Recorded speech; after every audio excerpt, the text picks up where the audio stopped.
네, 안녕하세요. 공돌 투자자입니다. 3월 20일 시장 브리핑 시작할게요. 오늘 장중에 국민연금 개혁 관련한 뉴스가 있었습니다. 골자는 보험료율은, 그러니까 내는 돈이죠. 내는 돈은 9%에서 13%. 그러니까 직장인이면은 그 월급에서 이제 9%를 전에 냈었어요.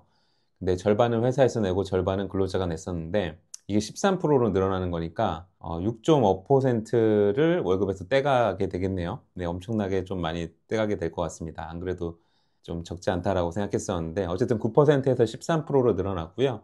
받는 돈도 늘어났습니다. 받는 돈도 40%에서 43%로 이제 늘어났습니다. 그러면서 고갈이 한 9년 정도 뒤로 밀릴 거라고 얘기는 하더라고요. 근데 이 개혁이라는 게 원래 좀 좋은 의미로 써야 개혁인데 저는 잘 모르겠습니다. 이게 더 내고 더 받는 구조인데 문제는 이게 끝까지 갈 수 있느냐는 거예요. 분명히 또 개혁을 해야 될 테고 그 뒤로 갈수록 이제 근로자는 더 줄어들고 노인은 많아지기 때문에 아마 나중에 가서 또 이제 보험료율은 더 올라가고 그때 가서는 이제 소득 대체율은 받는 돈은 더 줄어든다면 상당한 반발이 있겠죠. 그러니까 2030, 40 세대까지는 어떻게 될지 모릅니다. 그때 가서. 일단은 내는 돈이 많아진다는 거예요. 지금 이제 곧 받으실 분들 입장에서는 굉장히 좋지만 미래 세대에게 굉장한 부담을 지우는 거라고 저는 생각을 합니다. 어쨌든 국민연금 개혁이 오늘 본회의에서 통과됐다라고 해요. 국민연금이 운영을 아주 잘해가지고 보험료율은 더 낮아지고 소득 대체율은 더 늘어나는 구조로 갔으면 좋겠습니다. 어쨌든 국령은 어떻게 될지 몰라요. 일단 그 명문에서 꼭 주겠다고 이제 그 명문 안에 넣긴 했지만 이 모수 개혁이 또 어떻게 바뀔지 모르고 나중에 가서 우리가 받을 때 모수 개혁이 어떻게 바뀔지 모르는 거거든요. 그렇기 때문에 국민연금에 의지하지 말고 우리 나름의 이제 투자를 잘 해가지고 국민연금을 대체할 수 있는 부분들을 잘 마련하는 게 더 바람직하다라고 생각합니다. 그래서 투자 열심히 하자고요. 투자 열심히 해서 국민연금에 의존하지 않는 우리만의 그런 구조를 만들 수 있으면 좋을 것 같습니다. 네, 미국 마켓 보면 다우, 나스닥, S&P 모두 상승했습니다. 특히 나스닥 쪽에 그 기술주들이 다 많이 오르면서 US 마켓이 선방을 했는데 요새 우리나라랑 미국장이랑 디커플링이 엄청 심한 것 같습니다. 그래서 우리나라 시장을 보면 코스피는 0.32% 오른 반면 코스닥은 많이 빠졌어요. 1.79%나 빠졌습니다. 네, 양 시장이 지금 디커플링이 지금 연일 이어지고 있고 특히 코스닥 같은 경우에는 거래 대금이 오늘 8.1조가 나왔지만 이 중에 1.3조가 신규주라는 게 함정입니다. 그리고 우리나라 시장 자체의 그 파이가 크지 않기 때문에 이 돈이 뭐 어디서 뭐 새로 유입되지 않는 한 그냥 왔다 갔다 하는 거예요. 코스피에 쏠리면 코스닥은 줄어들고 코스닥에 많이 놓으면 코스피는 줄어들고 뭐 이런 좀 악순환이 이어지고 있습니다. 수급적으로 보면 코스피는 개인이 7천억 매도하고 외국인과 기관이 5천억 그 다음에 600억씩 각각 매수를 했고요. 코스닥은 반대 흐름입니다. 개인이 900억을 산 반면 외국인과 기관이 그 물량만큼 매도를 했겠죠. 대형주 쪽으로 수급이 좀 쏠리고 있는 그런 시장입니다. 근데 여기서 한 가지 재밌는 점은 삼성전자에만 외국인이 오늘 5천억이 들어왔어요. 그러면 전체 수급에서 사실상 외국인이 산 거는 삼성전자밖에 없다는 얘기예요. 나머지는 거의 또이또이 한 거고. 네, 이런 지금 흐름이 이어지고 있습니다. 삼성전자가 정말 며칠 전부터 달라져가지고 우리 장을 이끌어 나가고 있습니다. 오늘 그 거래대금 상위 종목들 보면서 흐름이 어땠는지 볼게요. 삼성전자가 흐름이 워낙 좋습니다. 삼성전자랑 SK하이닉스도 뭐 12단 HBM 공급 이슈가 있으면서 굉장히 좋습니다. 어제 삼성전자와 SK하이닉스가 둘 다 상승을 2%대 상승을 해주면서 다른 이제 반도체 관련주들도 괜찮았어요. 퀄리타스 반도체 같은 것들도 많이 올랐습니다. 그다음 주성 엔지니어링도 많이 올랐고요. 그다음 두 번째 특징은 코스닥의 신규주가 오늘 두 종목이나 신규 상장을 해가지고 TX 알로보라는 종목이랑 한택이라는 종목이 신규 상장하면서 이 거래대금 1.3조나 가져가면서 시장을 아주 혼탁하게 만들면서 코스닥이 안 좋았어요. 코스닥이 여기 1.3조가 8조 중에 1.3조를 얘가 가져가 버리면 다른 쪽에 수급이 나올 수가 없습니다. 그 와중에 이제 삼성전자랑 하이닉스도 강하기 때문에 코스닥에 지금 자금이 없습니다. 그렇기 때문에 유동성도 없고 뭔가 파동도 느껴지지 않고요. 그래서 보시면 코스닥 쪽이 그냥 쭉 빠졌어요. 중간에 어떤 반등도 없이 그냥 쭉 빠졌습니다. 그런 흐름으로 보시면 되고요. 그다음 TX 알로보 같은 거 한번 보세요. 신규주가 아침에 쭉 끌어올렸다가 막판에 다 뱉어냈습니다. 한택 볼까요? 한택은 장 막판에 쫙 올리더니 동시호가에 다 뱉어냈습니다. 네, 이게 신규주의 현실이고 신규주를 매번 말하지만 신규주를 400%까지 올려주게 만든 제도 때문에 시장이 정말 개판이 됩니다. 신규주 상장하는 날이면. 물론 제가 신규주 매매를 잘 못해서 뭐 이런 푸념을 할 수도 있지만 이런 것들이 한국의 밸류를 깎아먹는 그런 것 같아요. 도대체 이 제도를 왜 만들어가지고 시장을 이렇게 만드는지 정말 이해할 수가 없습니다. 신규주 좀 없어졌으면 좋겠고, 신규주가 없어지면 안 되죠. 신규주의 이 첫날 상장했을 때 이 400%까지 가는 거는 꼭 진짜 손을 봤으면 좋겠습니다.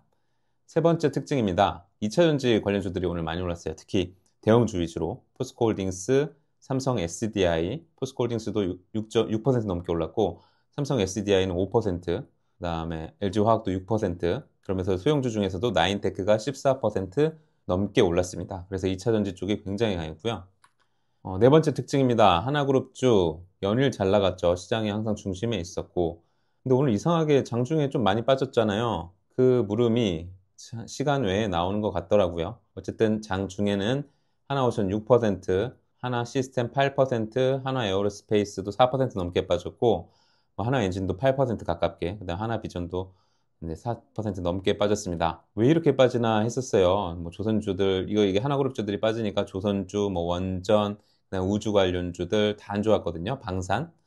근데 그 물음이 시간에 풀렸습니다. 시간에 하나 에어로스페이스가 한가 같습니다. 3조 이상의 유증을 발표했죠.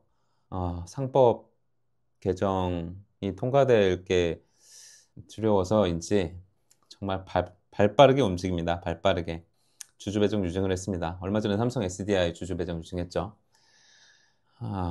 부디 장중에 이 빠졌던 이것들이 정보가 새서 빠진 게 아니길 진짜 진심으로 바라고, 정말 좀 기업들이 주주들을 도대체 뭘로 하는 건지 모르겠어요. 좀 심하다는 생각이 듭니다. 네, 정말 심하다는 생각이 듭니다. 네, 어쨌든 하나그룹주 엄청 많이 빠졌고요. 다섯 번째 특징은 바이오주 쪽이 오늘 또 등락이 또 많이 엇갈렸는데, 유한양행은 폐 신약이 뭐 효과가 좋다는 얘기가 나오면서 장중에 좀 많이 오르다가 다시 밀렸고 2% 정도 그래도 상승을 한 반면에 알테오젠 10% 넘게 빠졌고 HLB 7% 넘게, 코롱티슈진, 뭐 한올바이오파마 다 10% 넘게 빠졌습니다.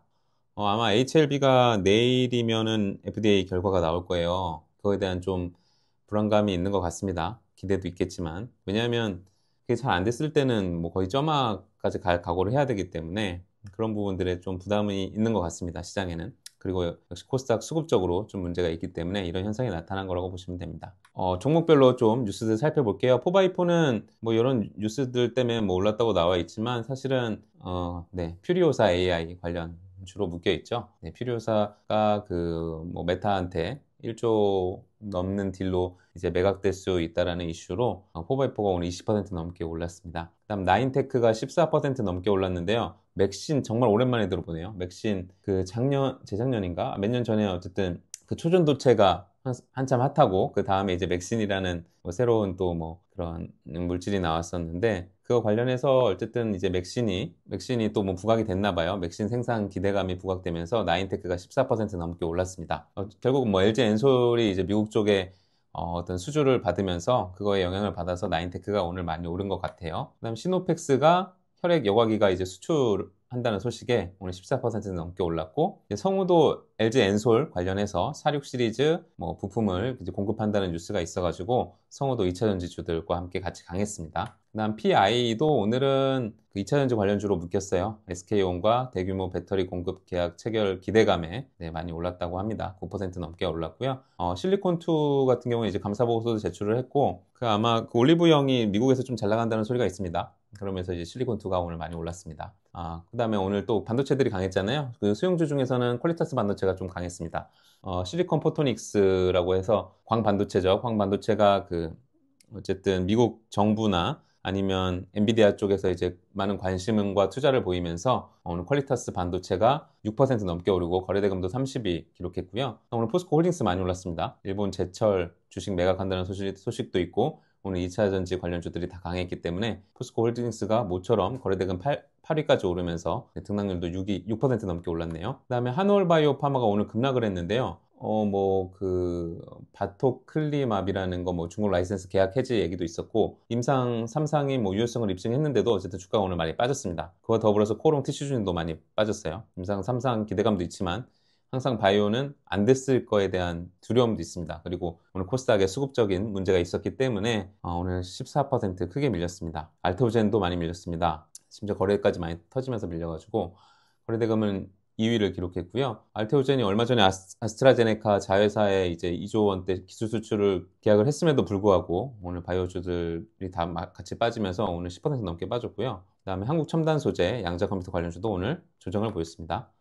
문제의 한화시스템. 저는 그 시간에 전까지만 해도 한화시스템이 그 오스탈 쪽 이제 지분을 인수를 하는데 이사회 진입에 실패했다는 소식이 있어서 그것 때문에 빠지나 했는데 그거라고 설명하기엔 너무 많이 빠졌단 말이에요. 그래서 좀 이상하다고 생각했는데 결국 시간에 사고를 쳤네요. 주주 배정 유상증자를 발표하면서 급락을 했습니다. 다른 하나그룹주들이 다 같이 빠졌습니다. 하나에어로의 그 발표로 인해서. 정말 국장 힘들죠. 국장 장투하기 진짜 힘듭니다. 네, 그래서 짧게 가져가는 게 리스크를 줄이는 길이 아닌가 그렇게 생각이 듭니다. 네, 오늘 시장 이렇게 봤습니다. 어쨌든 대기업이든 아무리 잘 나가던 기업이든 그다음에 국민연금이든 그것들이 우리의 인생을 책임져 주지는 않습니다. 네, 투자 잘해서 우리 나름대로의 그걸 잘 마련했으면 좋겠고, 저도 개인적으로는 국민연금 말고도 지금 회사는 안 다니지만 IRP라던가 개인연금 같은 것들로 대비를 하고 있어요. 직장인 여러분들도 국민연금에 의지하기보다는 어떤 다른 노후 수단들을 잘 찾았으면 좋겠습니다. 그거 관련해서도 나중에 한번 영상을 제작하도록 할게요. 네, 감사합니다.